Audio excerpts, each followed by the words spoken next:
Hello students, now we start our next lecture.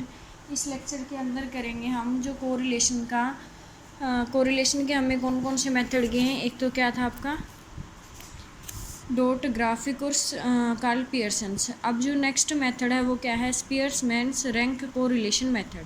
ठीक है, अब स्पीयर्समैन्स रैंक कोरिलेशन मेथड से हम जो कोरिलेशन है वो कैसे फाइंड आउट करेंगे। तो ये इस फॉर्मूले की डिडक्शन है जो कि इम्पोर्टेंट नहीं है आपको डिडक्शन करनी, सिर्फ आपको रिजल्ट जो फॉर्मूला है वो याद रखो कि जो कोरिलेशन है किससे, स्पीयर्समैन्स वाले से, उसके अंदर कोरिलेशन को सेम किससे डिनोट करेंगे हम, आर से।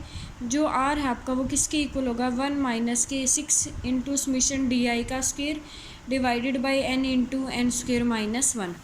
और जो डी आई है आपके पास वो किसके इक्वल होगा, एक्स आई माइनस के वाई आई। एक्स आई और वाई आई क्या होंगे, दोनों जो वेरिएबल्स गिवन होंगे वो होंगे सेम। एक्स आई माइनस एक्स बार, एक्स आई को क्या लिख सकते हैं, एक्स आई माइनस एक्स बार, वाई आई माइनस वाई। तो जो डी आई का स्क्वायर है वो किसके इक्वल आ जाएगा, एक्स आई माइनस एक्स बार माइनस में वाई आई माइनस वाई बार कंप्लीट का स्क्वायर। तो सिर्फ आपको अगर स्पीयर्समैन्स रैंक कोरिलेशन मेथड से कोरिलेशन फाइंड आउट करना है तो सिर्फ ये फॉर्मूला याद रखना पड़ेगा कि जो आर है वो किसके इक्वल है, -1 माइनस के 6 इंटू समेशन डी आई का square divide by N into N square minus 1। In some cases the rank are not given. कुछ केसेज में हो सकता है कि रैंक ना गिवन हो, जो डी आई है आपका वो रैंक को ही डिनोट करता है। कुछ स्टेटमेंट में हो सकता है कि रैंक पहले ही गिवन है लेकिन कुछ में गिवन नहीं है। And in state of rank quantitative values such as marks obtain by a student are known. तो सिर्फ क्या गिवन होंगे कि जो स्टूडेंट के द्वारा मार्क्स उसने ऑब्टेन किए हैं, मिले हैं, वही होंगे आपके पास। To find rank corresponding each value of the variate. तो जो रैंक है वो हर एक वेरिएट की उसकी कोरेस्पॉन्डिंग वैल्यू होगी जिस वैल्यू के अकॉर्डिंग वो अरेंज किया हुआ है इन असेंडिंग और descending order. Then ranks are assigned by giving rank number 1 to the highest or lowest value, rank number 2 is given to the next highest, so on. Sometimes same value of attitude occurs at different ranks, कि दो अलग अलग हैं आपके पास, उनको same value arrange है, तो उस टाइम क्या करेंगे हम, दोनों की एवरेज लेंगे। एवरेज मीन्स दोनों का mean. Third, if a value of attitude occurs M times, मान लो एम टाइम्स आई हुई है, समीशन डी आई का स्क्वायर शुड भी। तो जो ये समीशन डी आई का स्क्वायर है वो क्या हो जाएगा आपके पास, चेंज हो जाएगा किसमें, समीशन डी आई का स्क्वायर 1 प्लस के 1/12 M into M square minus के 1। तो quantity 1/12 into M square minus 1 should be added to D I का स्क्वायर। तो समीशन डी आई का स्क्वायर में ये वाली क्या कर देंगे, क्वांटिटी ऐड कर देंगे। ये किस केस में के लिए रिजल्ट है, जब आपके पास रैंक गिवन नहीं होगा। अगर रैंक गिवन है तो सिंपल फार्मूला यूज करेंगे, अगर रैंक गिवन नहीं है तभी हम ये वाला फार्मूला यूज़ करेंगे। अब एग्जांपल से और क्लियर हो जाएगा, फिलहाल आप ये फार्मूला। अब फर्स्ट एग्जांपल देखो क्या है कि calculate the coefficient of rank correlation for the following distribution. क्या कैलकुलेट करना हमें, coefficient of rank correlation. Rank in English given है, रैंक इन स्टैटिक्स गिवन है। तो डायरेक्ट रैंक गिवन है आपका और आपको क्या निकालना है, कोफिशिएंट ऑफ कोरिलेशन। तो हमें पता है कि फॉर्मूला क्या होगा, अगर रैंक गिवन है तो स्पीयर्समैन्स का रैंक कोरिलेशन फार्मूला अप्लाई करेंगे, और वो फार्मूला क्या है, 1 माइनस के 6 इंटू समेशन डी आई का square divide by N into N square minus 1। तो R1 हो गया आपके पास, R2 हो गया। अब क्या निकालेंगे हम, डी आई किसके इक्वल होगा, R1 माइनस R2 के, दोनों को रैंक का माइनस। 1 माइनस 3 करेंगे क्या आ जाएगा, -2। 2 माइनस 10 करेंगे क्या आ जाएगा, -8। 3 माइनस 5 करेंगे क्या आ जाएगा, -2। 4 माइनस 1 करेंगे क्या आ जाएगा, 3। 5 माइनस 2 करेंगे क्या आ जाएगा, 3। 6 माइनस 9 करेंगे -3। 7 माइनस 4 3 0 2 4। दोनों के रैंक गिवन थे, हमें क्या निकालना था, कोरिलेशन निकालना था, तो इसलिए हमने डी आई निकाल लिया। अब उसके बाद फॉर्मूले में तो हमें क्या चाहिए, डी आई का स्क्वायर। तो कंप्लीट डी आई का क्या कर देंगे, स्क्वायर करके सम कर देंगे, तो वो क्या आ जाएगा, 128।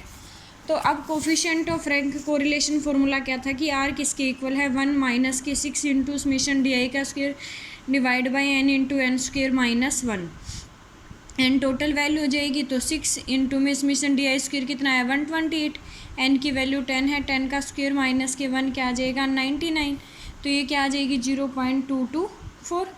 और तो ये क्या है आपके पास, ज़ीरो के नज़दीक है, तो it shows a low degree of positive correlation. तो क्या है आपके पास, लो डिग्री पॉजिटिव कोरिलेशन है।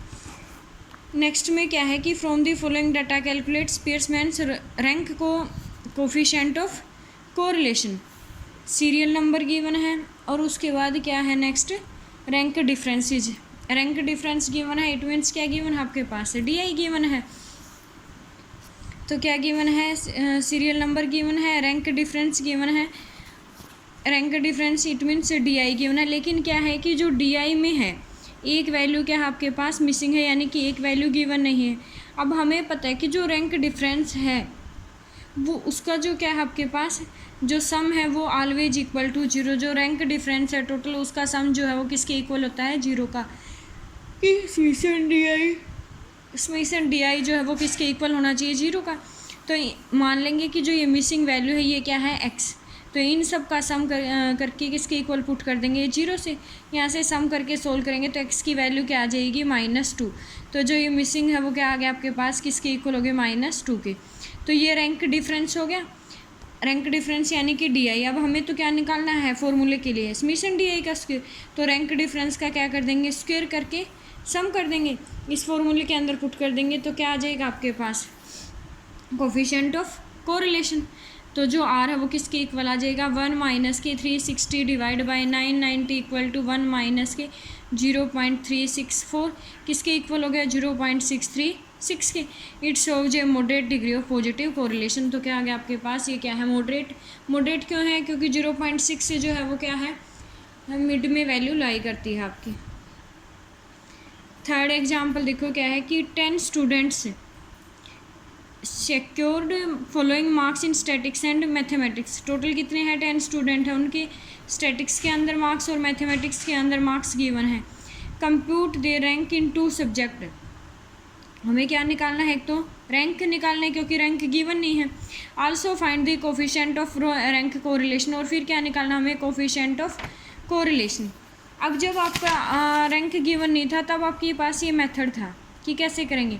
सबसे पहले तो जो आपका क्या है टेबल है उसको किसकी फॉर्म में लिखेंगे हम, या तो असेंडिंग ऑर्डर में या फिर क्या लिख लेंगे, डिसेंडिंग ऑर्डर में। तो ये गिवन थी rank marks in statistics. Rank क्या करेंगे आपके पास कि जो मार्क्स इन स्टैटिक्स गिवन है, मार्क्स इन मैथमेटिक्स।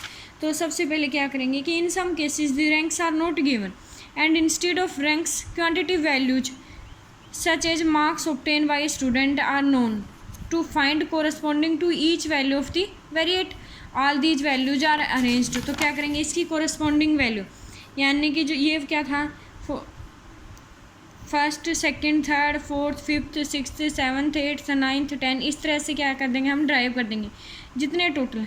और किस तरह से अरेंज करेंगे, सबसे पहले जो स्टैटिक्स के मार्क्स हैं उसको डिसेंडिंग ऑर्डर में लिख दो, फिर जो क्या है मैथमेटिक्स के मार्क्स हैं उसको भी डिसेंडिंग ऑर्डर में लिख दो, और उन सबको नाम दे लो 1 2 3 4 5 6 जो जिस प्लेस पे आ रहा है, ठीक है।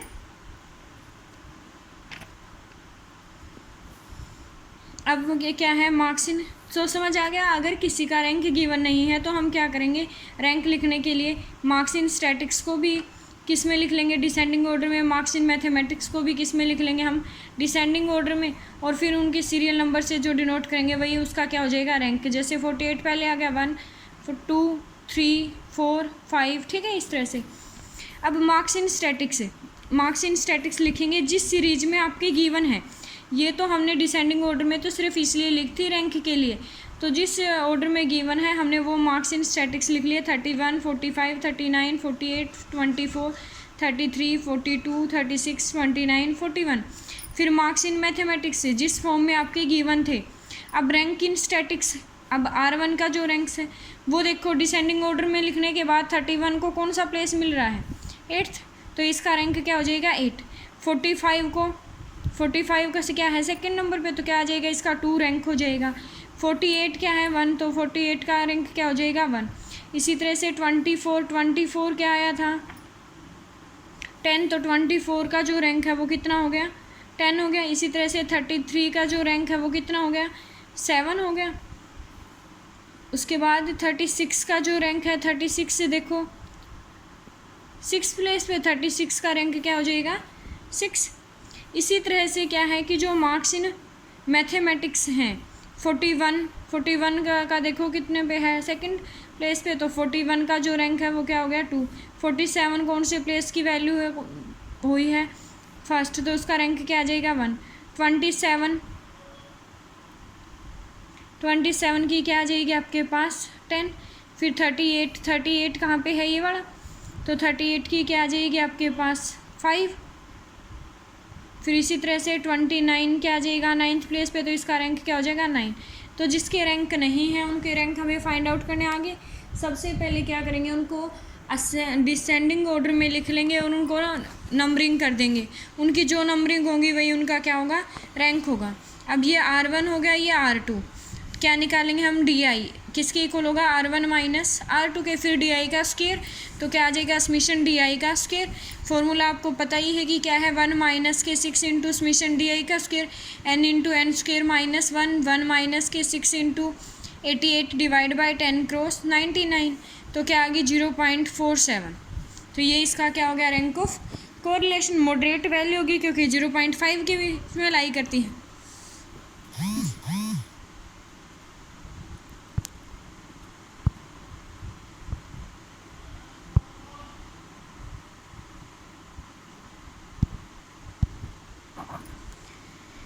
Ten competitioner in a beauty contest are ranked by 3 judges in the following order. 10 competitioner in a beauty contest are ranked by 3 judges in the following order. First जज की का जो रैंक गिवन है वो क्या है 1 5 4 8 9 6 10 7 3 2। सेकेंड जज है उसका क्या है 4 8 7 6 5 9 10 3 2 1। थर्ड जज जो है वो क्या है 6 7 8 1 5 10 9 2 3 4। तो रैंक गिवन है फर्स्ट जज का, सेकंड जज का, थर्ड जज का। Use rank correlation coefficient to discuss which pair of जजेज have the nearest approach to common tested in beauty. तो हमें क्या निकालना है, ये जो जजेज के रैंक हैं फर्स्ट जज का, सेकंड जज का और थर्ड जज का रैंक गिवन है आपके पास। हमें क्या निकालना है कोफिशिएंट ऑफ कोरिलेशन निकालना है इन जजेज का पेयर करके, जैसे फर्स्ट और सेकंड जज को लेके सेकंड और थर्ड को, फर्स्ट और थर्ड को, तो पेयर मीन्स दो को एक साथ लेके हमें क्या निकालना है उसका कोफिशिएंट ऑफ कोरिलेशन निकालना है। Let R1 R2 R3 be the ranks given by the जज फर्स्ट सेकंड एंड थर्ड। ये फर्स्ट जज का रैंक गिवन है, ये सेकंड जज का, ये थर्ड जज का। कोफिशिएंट ऑफ कोरिलेशन निकालना हमें पेयर वाइज, तो हमने क्या ले लिया R1 माइनस R2 फर्स्ट और सेकंड का। R1 माइनस R2 करेंगे क्या आ जाएगा -3 का स्क्वायर करेंगे क्या आ जाएगा 9। 5 माइनस 8 करेंगे -3 का स्क्वायर करेंगे 9। 4 माइनस 7 करेंगे क्या आ जाएगा -3। तो इस तरह से R1 माइनस R2, फिर R2 माइनस R3 का स्क्वायर, फिर R1 माइनस R3 का स्क्वायर। ठीक है, तो फॉर फर्स्ट एंड सेकंड जज R जो है वो किसके इक्वल है 1 माइनस के 6 इंटू में समेशन D1 का square divide by n into N square minus 1 equal to 1 minus के 6 इंटू में 74 divide by 10 into 100 minus 1 equal to 1 minus के 44 divide by 990 equal to this. तो ये क्या आ जाएगा आपके पास D1। फिर सेकंड और थर्ड जज के लिए R इक्वल टू 1 माइनस के 6 इंटू में समेशन D2 का square divide by n into N square minus 1। तो 1 माइनस के 6 into 44 divide by 10 into 100 minus के 1 इक्वल टू 1 माइनस के 264 डिवाइड बाई 990। तो ये आ जाएगी 0.738। उसके बाद थर्ड जज के लिए क्या कर लेंगे समेशन D3 का स्क्वायर आ जाएगा। तो जो सेकंड एंड थर्ड जज have the nearest approach in common tested, तो इनमें से सेकंड और थर्ड क्या है आपके पास नियरेस्ट है। Since the coefficient of rank correlation is highest between them, तो कोफिशिएंट ऑफ जो कोरिलेशन है वो इनके बीच में क्या है हाईएस्ट है। अब नेक्स्ट क्या है calculate the coefficient of rank correlation from the following data. क्या करना हमें कैलकुलेट करना है कोफिशिएंट ऑफ रैंक कोरिलेशन। ये डाटा गिवन है x और y। अब रैंक क्या है गिवन नहीं है इनका। रैंक फाइंड आउट करने के लिए हम क्या करेंगे x और y को डिसेंडिंग ऑर्डर में लिख लेंगे। लिख लिया हमने जैसे लिखते थे। अगर किसी का रैंक गिवन नहीं है तो सबसे पहले उसको डिसेंडिंग ऑर्डर में लिख लो, फिर उसकी नंबरिंग कर दो 1 2 3 4 5 6 7 8 9 10, वही उसका क्या हो जाएगा रैंक। जैसे 25 का 120 का 219 का 3। लेकिन जैसे ये 13 क्या है आपके पास 2 टाइम्स है, तो इसका रैंक क्या होगा, 13 क्या है 5 और 6 पे, तो 5 और 6 की क्या लेंगे एवरेज, जो आपका स्टार्टिंग में ही वर्किंग रूल में था कि अगर आपके पास क्या है sometime same value of attitude occurs at different ranks, average of such rank is taken, तो उनकी क्या ले लेंगे एवरेज ले लेंगे अगर किसी सेम एटीट्यूड के डिफरेंट रैंक हैं।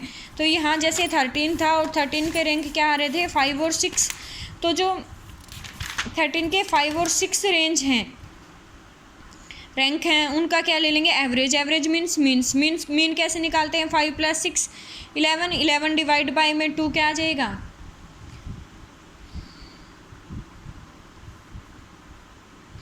5.5।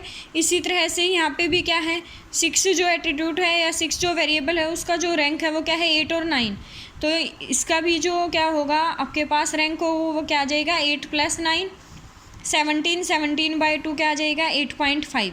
ठीक है, नेक्स्ट में भी जो सेम वैल्यू है, मान लो ये 16 है आपके पास 3 टाइम्स, तो इसका रेंज क्या है 16 का जो रैंक है वो 7, 8 और 9 है। तीनों का मीन निकाल लेंगे 7 + 8 + 9 डिवाइडेड बाई 3, तो मीन क्या आ जाएगा 8 आ जाएगा। Hence rank for 16 is 8। तो क्या है आपके पास वेरिएबल एक्स जिस फॉर्म में गिवन है उसी फॉर्म में लिख लिया हमने, वाई लिख लिया।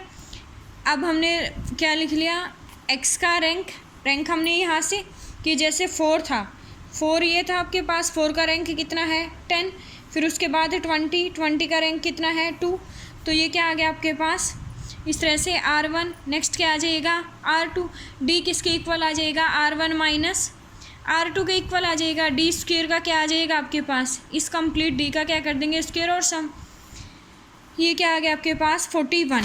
अब जब एटीट्यूड सेम थे आपके पास यहाँ से कि जब एटीट्यूड क्या है आपके पास सेम है तब जो वैल्यू है वो भी चेंज होती थी, यानी कि समीशन डी आई का स्क्वायर, इस समीशन डी आई का स्क्वायर भी किस में रिप्लेस हो जाएगा समीशन डी आई का स्क्वायर प्लस के 1/12 m into M square minus 1, और m क्या होगा आपके पास जो वैल्यू क्या है आपके पास m टाइम्स आई है। तो यहाँ पे m के कौन कौन सी वैल्यू आई थी, एक तो 13 आई थी तो m की वैल्यू होगी 13, और एक क्या थी आपके पास 6 थी। अब 13 कितनी बार आई थी 2, तो मान लेंगे कि m1 किसके इक्वल हो गया 2 के, फिर 6 आई थी तो m2 किसके इक्वल हो जाएगा 2 के। अब सेकंड में भी क्या थी जो 16 था वो कितनी टाइम्स आया था 3 टाइम्स, तो m3 जो है वो किसके इक्वल हो जाएगी 3 के।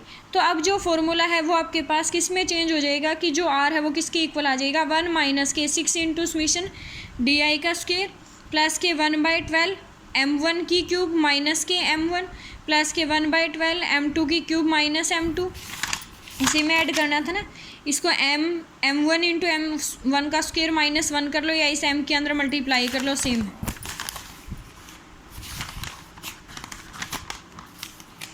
तो ये फॉर्मूला हो जाएगा, ये तीनों एटीट्यूड्स क्या थे बार बार आ रहे थे तो ये तीनों प्लस कर दे डिवाइड बाई, इसको सिंप्लीफाई करेंगे कैलकुलेशन को तो क्या आ जाएगा 0.73। नेक्स्ट एग्जाम्पल क्या है कि the coefficient of rank correlation of marks obtain by 10 student in English and economics was found to be 0.5। क्या है आपके पास कि जो टोटल स्टूडेंट हैं वो कितने हैं 10 हैं।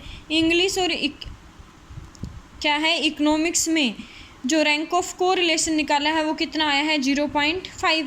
It was later discovered that the difference in rank in 2 subject obtained by one of the student was wrongly taken as 3 instead of 7। तो एक जगह क्या हमने कि 3 की जगह पे 7 है। Find the correct coefficient of rank correlation, हमें क्या निकालना है करेक्ट निकालना है। तो सबसे पहले जो गिवन है इनकरेक्ट वैल्यू गिवन है आर की क्या है 0.5, जो क्योंकि कोफिशिएंट ऑफ कोरिलेशन क्या गिवन है 0.5।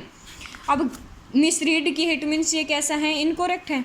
अब आर का फॉर्मूला क्या होता था कि 1 माइनस के 6 इंटू समीशन डी आई का square divide by N into N square minus 1, N यानी कि टोटल नंबर ऑफ स्टूडेंट जो कितने गिवन है 10, तो 10 इंटू 99 हो जाएगा, तो किसके इक्वल हो गए 0.5। इसको सिंप्लीफाई करेंगे तो ये आ जाएगा कि जो समीशन डी आई का स्क्वायर है वो किसके इक्वल हो गया 5 के। अब जो करेक्ट वैल्यू है समीशन डी आई स्क्वायर की वो क्या होगी, हमने गलती से मिसरीड की थी 3, तो 3 को हम 3 के स्क्वायर को क्या कर देंगे, इसमें माइनस कर देंगे, और हमने रीड क्या करनी थी +7 स्क्वायर, वो इसमें क्या कर देंगे ऐड कर देंगे, तो किसके इक्वल आ जाएगा 122.5 के। तो करेक्ट वैल्यू ऑफ आर जो है वो किसके इक्वल हो जाएगी 1 - के 6 × 122.5 डिवाइड बाई 990 इक्वल टू 0.258। ठीक है, तो ये था आपका जो स्पियर्समैन्स का कोरिलेशन फॉर्मूला था वो। अब इसकी मेरिट्स और डीमेरिट्स क्या क्या हैं। मेरिट्स क्या है कि this method is simpler to understand and easier to apply compared to Karl Pearson's method, की जो कार्ल पियर्सन मेथड की कंपैरिजन में क्या है सिंपल और अंडरस्टैंड करने में ईजी है। Where the data are of qualitative nature like honesty, efficiency, intelligence extra, this method can be used with great advantage. Third के कि this method can also be use where we are given the ranks and note the actual data. Demerits क्या है आपके पास कि जो method है वो कब यूज नहीं होगा आपके पास, can not be used for finding out correlation in a grouped frequency distribution. अगर ग्रुप्ड फ्रीक्वेंसी डिस्ट्रीब्यूशन है, अनग्रुप्ड डाटा गिवन है, तब तो हम आसानी से कोरिलेशन निकाल सकते हैं, लेकिन अगर ग्रुप्ड डाटा गिवन है तब क्या होगा, आपका जो कोरिलेशन है वो इस मेथड से नहीं निकलेगा। Where the number of item exceed 30 the calculation become quite tedious and timing consuming. अगर क्या है कि जो नंबर ऑफ आइटम्स हैं वो 30 से भी ज़्यादा हो जाते हैं, तो जो कैलकुलेशन है वो आपकी क्या हो जाएगी ट्रेडिशन यानी मुश्किल हो जाएगी और ज़्यादा टाइम लगेगा, इसलिए भी ये क्या है ये मेथड ना यूजफुल है। तो ये इस मेथड की मेरिट्स और डीमेरिट्स।